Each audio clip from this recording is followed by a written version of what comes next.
है एवरीवन। तो ये ड्रामा का सेकंड पार्ट है।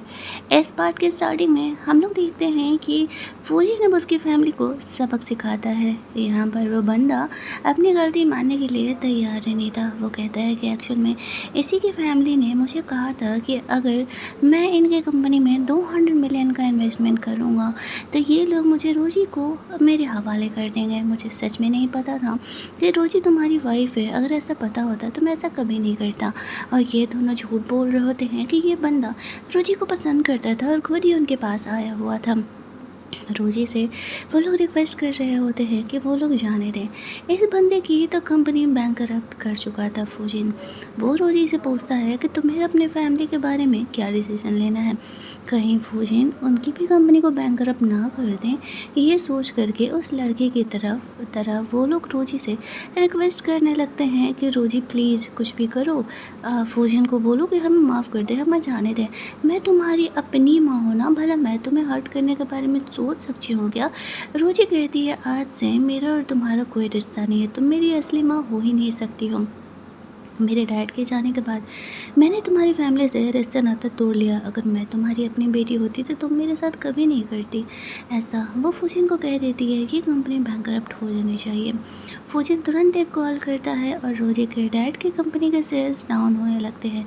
और इतना ही नहीं, रोजी यहाँ पर उन दोनों को इस हरकत के लिए पनिशमेंट दिलाने के लिए जेल में भी भेज देने का ऑर्डर दे देती है, क्योंकि इस बार जो हुआ वो हद था। अगर फूजिन रोजी के साथ नहीं होता या फूजिन रोजी को सेव करने के लिए यहीं पर नहीं आता तो बेचारी के साथ क्या हो जाता। उसकी मम्मी यहाँ पर रोजी पर गुस्सा करने लगती है कि तुम अपनी माँ को ऐसे जेल कैसे भेज सकती हो। रोजी कहती है जब तुम अपनी बेटी के साथ ऐसा कर सकती हो तो मैं तुम्हें जेल तो भेज ही सकती हूँ तुम्हारी गलती के लिए। उनके जाने के बाद यहाँ पर फूजिन थोड़ा सा सैड, रोजी थोड़ा सा सैड थी। तो फूजिन कहता है कि कोई बात नहीं, आज से मैं तुम्हारी अपनी फैमिली हूँ। वहाँ पर वो अपने डैड का उस लॉक को ओपन करने का कोशिश करती है तो ओपन नहीं हो पा रहा था। तभी यहाँ पर उससे उसके लॉयर का कॉल आता है। वो कहता है कि मुझे पता चला कि तुमने शादी कर ली है। तुम्हारे डैड ने मेरे पास ये नोट छोड़ करके रखा था, उस लॉकर का पासवर्ड मेरे पास है। अपने हस्बैंड को और शादी के सर्टिफिकेट को लेकर के मेरे पास आ जाना, मैं चीज़ों को वेरीफाई करके उस तुम्हारे डैड के लॉकर का पासवर्ड दे दूँगी। अब ये सुनते ही रोजी काफ़ी खुश हो जाती है। वो ये बात फौजिन को बताती है तो फौजिन कहता है हाँ ठीक है, क्यों नहीं, मैं ज़रूर चलूँगा तुम्हारे साथ, लेकिन बदले में तुम मुझे क्या गिफ्ट देने वाले हो। तो रोजी फौजिन को चेक्स पर किस कर लेती है। इसके बाद वो लोग उस लॉयर से मिलने के लिए जाते हैं, जो कि यहाँ पर शादी का सर्टिफिकेट देख करके वेरीफाई करने के बाद रोजी को उसके डैड के लॉकर का पासवर्ड दे देते हैं। रोजी उस लॉकर को ओपन करती है तो उसमें एक काफ़ी महंगा और काफ़ी इम्पोर्टेंट नेकलेस था।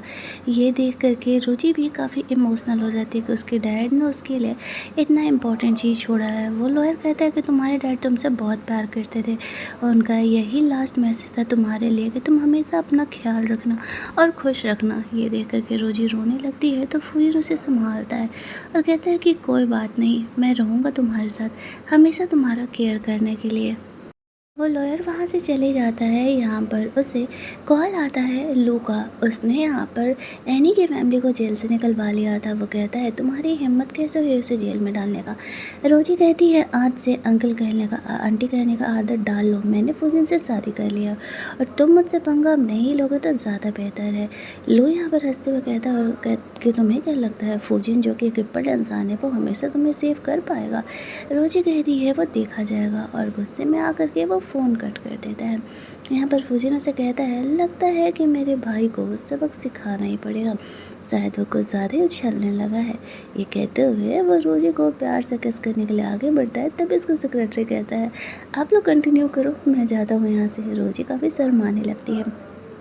अगले दिन वो यहाँ पर बैठ करके बुक पढ़ रही होती है। फूजिन यहाँ पर आता है तो वो कहती है आई थिंक कि शादी की छुट्टी अब ख़त्म हो गई और मुझे जॉब पर जाना चाहिए। तो फूजिन उसे अपनी कंपनी में जॉब करने के लिए कहता है तो वो कहती है कि नहीं, मैं खुद से जॉब ढूंढना चाहती हूँ। साथ ही में वो उसे अपनी फैमिली की स्पेशल पार्टी में जाने के लिए बोलता है, जहाँ पर कि हम लोग देखते हैं कि जो रोजी है वो कुछ ड्रेसेस ट्राई कर रही होती है उस पार्टी में जाने के लिए और फूजिन उसके लिए कुछ अच्छा सा कुछ एलिगेंट सा ड्रेस ढूंढ रहा होता है। वो सारे कपड़ों में कुछ ज़्यादा ही सेक्सी लग रही थी, लेकिन उससे थोड़ी सी प्यारी दिखने वाली ड्रेस चाहिए और फाइनली उसे वो ड्रेस मिल जाता है और वो पार्टी में अंदर जाते हैं जहाँ पर सब रोजी के बारे में गॉसिप कर रहे थे। तभी वहाँ पर फूजन आता है और वह सबके सामने कहता है कि रोजी मेरी वाइफ है और उसे कोई भी bully नहीं कर सकता है।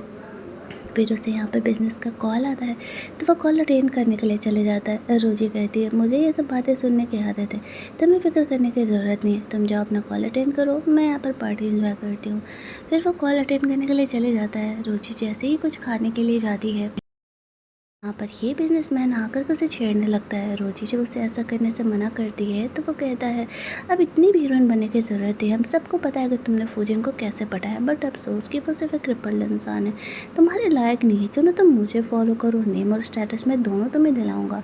रोजी यहाँ पर उसे गुस्सा करके जाने के लिए कहती है। तभी यहाँ पर लू आकर के उस बदमाश बिजनेसमैन से रोजी को बचाता है। अब लू ने यहाँ पर उसका हेल्प किया था तो उसे थैंक्स बोलता है, लेकिन वो भी वही बदमाश था। वो उसे कहता है कि देखो ऐसा है ना कि तुम बेकार में फूजिन के पीछे पड़ी हुई हो, मेरी बात सुनो, तुम फूजिन ज़्यादा दिन का मेहमान नहीं है। रोजी कहती है क्या बकवास कर रहे हो तुम?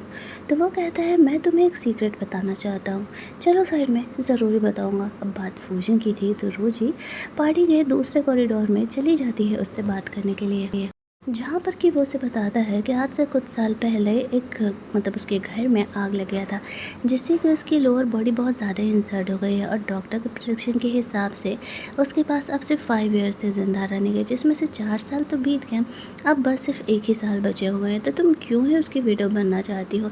एक काम करो, तुम उसे डाइवोर्स ले लो, डाइवोर्स लेने के बाद तुम्हें बहुत सारे पैसे मिलने वाले हैं और साथ ही में तुम क्यों ना मेरे सीक्रेट लवर बन जाओ, इससे तुम्हें काफ़ी पैसे भी मिलेगा और स्टेटस भी। रोजी उसे थोपिया देती है और कहती है तुम्हें शर्म नहीं आता है अपने भाई के लिए पीठ पीछे ऐसी बातें करते हुए? लू कहता है कि क्या करूं मैं, उसकी वही लाइफ है, 1 साल में मरने वाला है, फिर ये पूरी प्रॉपर्टी मेरी होने वाली है, तब तुम डिसाइड कर लो कि तुम्हें किसे चूज करना है। रोजी को बहुत गुस्सा आ रहा था, वो बदतमीजी किया जा रहा था। तभी यहाँ पर फूजिन रोजी को सेव करने के लिए आने लगता है। जैसे ही वो यहाँ पर आता है वो लोग पर गुस्सा करने लगता है और कहता है कि लगता है कि तुम अपनी हरकतों से सुधरे नहीं हो, तुम्हारी हिम्मत कैसे हुई रोजी के साथ ऐसा बदतमीजी करने का। वो यहाँ पर इतना ज़्यादा इसलिए उछल रहा होता है क्योंकि एनी प्रेग्नेंट थी और उसके ग्रैंडफादर ने एनी की प्रेगनेंसी की बात सुन करके उसे कंपनी के 20% शेयर दे दिए थे और वो इसी चीज़ पर काफ़ी उछल रहा होता है। लू कहता है ओह माय पुअर अंकल, अब तुम बेबी तो कर नहीं पाओगे, तुम्हारी ज़िंदगी के सिर्फ 1 ही साल बचे हैं ना, तो मैं ना बाप बनने वाला हूँ, तो बेहतर होगा कि तुम मुझे आगे अच्छे से एडवाइस दिया करना, ठीक है। ये कह के वो वहाँ से चले जाता है। अब रोजी को फूजिन की काफ़ी फिक्र हो रही है। वो उससे पूछती है कि कौन से फायर एक्सीडेंट के बारे में लू बात कर रहा था, तुम्हारी बॉडी अंदर से तो ठीक है ना, हम लोग कल डॉक्टर को जाएंगे दिखाने के लिए। फूजिन कहता है तुम्हें फ़िक्र करने की ज़रूरत नहीं है, मैं ठीक हूँ। वो उसे कुछ याद दिलाने का कोशिश कर रहा था। एक्चुअल में आज से 10 साल पहले जो फायर एक्सीडेंट हुआ था उसमें रोजी ने ही फूजिन को बचाया था और उसी दिन से वो रोजी को ढूंढ रहा होता है। इसी वजह से उसने शादी वाले दिन जब रोजी ने फूजिन से शादी करने के लिए पूछा तो उसने तुरंत ही हाँ कह दिया था, लेकिन रोजी को वो एक्सीडेंट याद ही नहीं है। क्यों? बस अब फूजिन इस बात को पता लगाना चाहता था। वो अपने सेक्रेटरी को कॉल करके इस मैटर को इन्वेस्टिगेट करने के लिए बोल देता है। पार्टी से वो बाहर निकल रहा था तो वहाँ पे रोजी के मॉम डैड आते हैं और वो लोग यहाँ पे ये कहने लगते हैं अरे हम लोग तो फैमिली है ना, देखो अब हमारी छोटी बेटी ने भी तुम्हारे भाई से शादी कर ली, बड़ी बेटी ने भी तुमसे शादी की है, तो अच्छी बात है, क्यों ना अब हम लोग एक दूसरे को फैमिली की तरह ट्रीट करें, तुम हमारे घर खाने वाने आओ। लेकिन यहाँ पर फूजिन साफ मना कर देता है। रोजी भी वही कहती है मेरा तुम्हारी फैमिली से कोई मतलब नहीं है, अगर दोबारा जेल नहीं जाना चाहती है तो चुपचाप फुट लो यहाँ से। अब उसके मॉम डैड को गुस्सा तो बहुत आता है, लेकिन फूजिन के सामने वो लोग कुछ कह नहीं सकते थे, इसलिए निकल लेते हैं।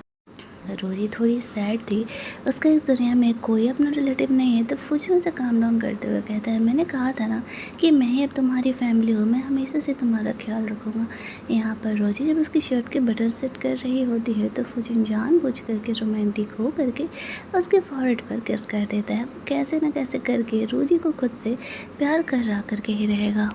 रात में जब वो लोग घर जाते हैं तो यहाँ पर फूजिन से रोजी मिलने के लिए आती है और वो अपने डैड का जो दिया हुआ पेंडेंट था उसके लिए फूजिन को नेकलेस बना के लेके जाके दे दिए, क्योंकि वो एक प्रोटेक्शन नेकलेस था। रोजी का वो काफ़ी कीमती चीज़ था, फिर भी वो फूजिन को दे देती है क्योंकि वो फूजिन को अपने लाइफ का सबसे इम्पोर्टेंट इंसान मांगने लगी थी। फूजिन खुश था। फाइनली वो उसे कहता है कि लगता है कि अब तुम्हारे दिल में मैंने धीरे धीरे जगह बनाने लगा है। दोनों यहाँ पर वैसे तो एक नॉर्मल कपल की तरह रह रहे थे, लेकिन दोनों के बीच ऑकवर्डनेस काफ़ी ज़्यादा थी क्योंकि ये बिल्कुल सडन वाला मैरिज हो गया था ना। अगले दिन रोजी के डैड का डेथ एनिवर्सरी था, तो फूजिन और वो दोनों उनके ग्रेव पर जाने का डिसाइड करते हैं। लेकिन तभी यहाँ पर फूजिन को पता चलता है कि कंपनी में एक इम्पॉर्टेंट मीटिंग आ गया है। तो रोजी कहती है कोई दिक्कत नहीं है, मैं हर साल तो अकेले ही जाती हूँ ना, तुम जाओ मैं संभाल लूँगी। वो आज अपने डैड के ग्रेव के पास अकेले ही जाती है।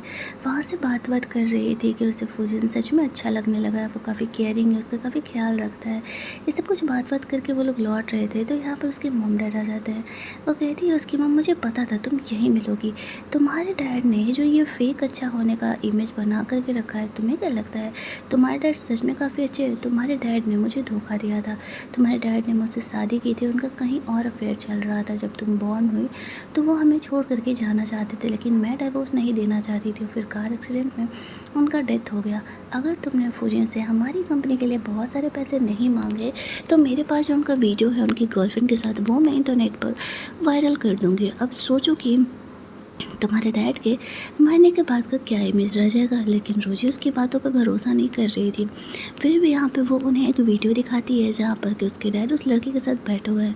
वो रोजी को वार्न कर रही होती है कि 3 दिन का समय हम तुम्हें देते हैं, अगर 3 दिनों के अंदर तुमने वो फूजिन से इन्वेस्टमेंट नहीं मांगा तो फिर हम ये वीडियो वायरल कर दें। फूजिन का सेक्रेटरी यहाँ पर रोजी के सपोर्ट में आता है। रोजी उसे फूजिन को ये बात नहीं बताने के लिए कहती है। वो घर जाती है। घर जाने के बाद फूजिन को बताती है कि ऐसा ऐसा हुआ, किस तरीके से उसके मॉम डैड आ करके उसके डैड का ये वीडियो दिखा रहे होते।